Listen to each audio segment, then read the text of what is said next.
दिसंबर 2023 को यहाँ पर फेलिसिटेशन सेरेमनी थी यूपी के सिलेक्टेड जजेस की। एंड मैं रात में 2 बजे पढ़ रही थी और सर ने फोटोज डाली हुई थी टेलीग्राम पे। मैंने वो खोल के देखा और 2019 से ही सोचा था कि यहाँ पर खड़े होने का मौका कब मिलेगा। एंड बट लास्ट ईयर एक रात में माइंड आया कि 2024 31 दिसंबर को मुझे सर से मोमेंटो लेना है। अब 1 साल को मेहनत जिसको करनी है वो 31 दिसंबर 2024 को मोमेंटो चाहिए सर से इस बार। और मैंने एक स्टिकी नोट निकाला, अपने स्टडी टेबल के नोटिस बोर्ड में लगाया कि सिविल जज 2024 तो होना है। कौन सी वैकेंसी आएगी, क्या फॉर्म फिल करना है मुझे नहीं पता, लेकिन अब मुझे चाहिए इस साल। उसके लिए कुछ भी करना पड़े, मुझे अपनी कितनी भी लिमिट्स जो है वो क्रॉस करनी पड़े, मुझे कैपेसिटी बढ़ानी पड़े, मैं सब करूंगी इस बार। और झारखंड का फॉर्म मैंने ऑलरेडी फिल किया हुआ था अगस्त 2023 में, तो मार्च में मेरा झारखंड था। क्योंकि आप जब मेंस की तैयारी करते हो तो आपकी प्री के ऑलरेडी हो जाती है, ये सर भी बताते हैं हम लोगों क्लास में कि आप डायरेक्ट पूरी पढ़ोगे मेंस के लिए, आप पूरे नोट्स पढ़ोगे, जजमेंट्स पढ़ोगे तो प्री कवर हो जाएगा। तो प्री के लिए मैंने इस बार पहले मेंस की तैयारी की, उसके बाद प्री को बहुत कम टाइम दिया, 20 to 25 डेज सिर्फ प्रैक्टिस क्वेश्चंस किए। एंड मेरा झारखंड प्री भी क्लियर हुआ था। एंड अप्रैल में आरजेएस की वैकेंसी आई सडनली, और मेरे माइंड में अब ये था कि अब मैं सर को तब बताऊंगी जब मेरा फाइनल हो जाएगा, क्योंकि बार इंटरव्यू देना एंड फिर सर भी डिसअपॉइंट होते हैं, मुझे भी डिसअपॉइंटमेंट होता है कि सिलेक्शन नहीं हुआ लास्ट में। तो अप्रैल में वैकेंसी आई, जून में प्री था। पहले मैंने मेंस की तैयारी की, आरजेएस का पूरा जो भी छोटे एक्ट से उनका सबका नोट्स बनाया और मेंस की प्रिपरेशन पहले की। प्री को सिर्फ 20 डेज दिए कि प्री में मुझे क्वेश्चन, क्योंकि मुझे पता था कि मैंने मेंस कवर किया है, मैं प्री कर लूंगी। और प्री दिया, उसके बाद प्री हो गया, रिजल्ट आया, मेंस के लिए लग गए और 45 डेज मेंस के लिए मिला। मेंस में मैंने नोट्स ऑलरेडी बनाए हुए थे अपने।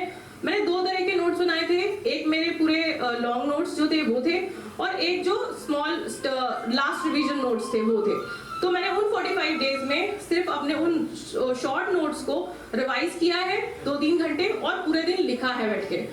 और इस बार मैंने कोशिश की कि मैं इतनी राइटिंग प्रैक्टिस करूं कि उस 3 घंटे में मेरे माइंड को एक बार भी सोचना ना पड़े कि मुझे लिखना क्या है, क्योंकि आपके माइंड और हाथ का कनेक्शन मेंस के लिए बहुत जरूरी है। आपने अगर वहां सोचना चालू किया तो आपका पेपर कंप्लीट नहीं होगा। तो आपका माइंड बिल्कुल उस टाइम एकदम चलना चाहिए कि आपका माइंड और हाथ एकदम बराबर चलना चाहिए।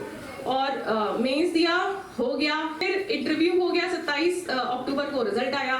एंड मेरी जो दूसरी कॉल थी, पहली कॉल मेरे हस्बैंड को थी। एक्चुअली मैं अपने फादर के घर में ही थी प्रिपरेशन के टाइम पे, तो पहली कॉल मेरे हस्बैंड को थी। और मेरा दूसरा कॉल जो था वो सर को था। तो ये जो जर्नी है ना, ये आप जब यहाँ पे आ जाते हो, यहाँ पे खड़े होके बोलते हो, तब आपको एक लगता है कि हाँ मैंने लाइफ में कुछ चीजें सीख ली हैं। अब 2-3 साल की इस जर्नी में मुझे काफी चीजें पता चल गई हैं।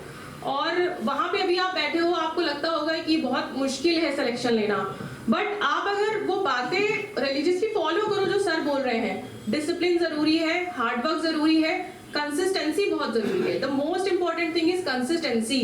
अगर वो नहीं है तो आपका मतलब एफर्ट जो है वो बढ़ता जाएगा और बहुत साल लग जाएंगे सिलेक्शन के लिए। और एट द एंड मैं यही कहना चाहूंगी कि thank you to sir.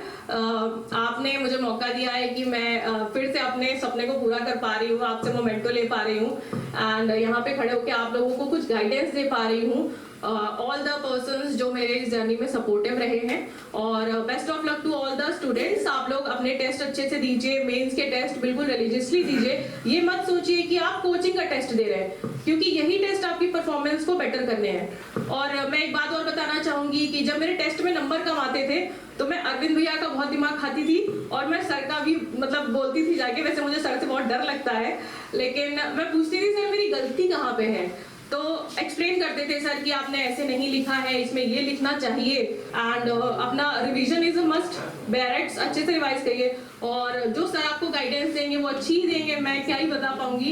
And thank you and all the best to all of you for 2025 vacancies and thank you so much.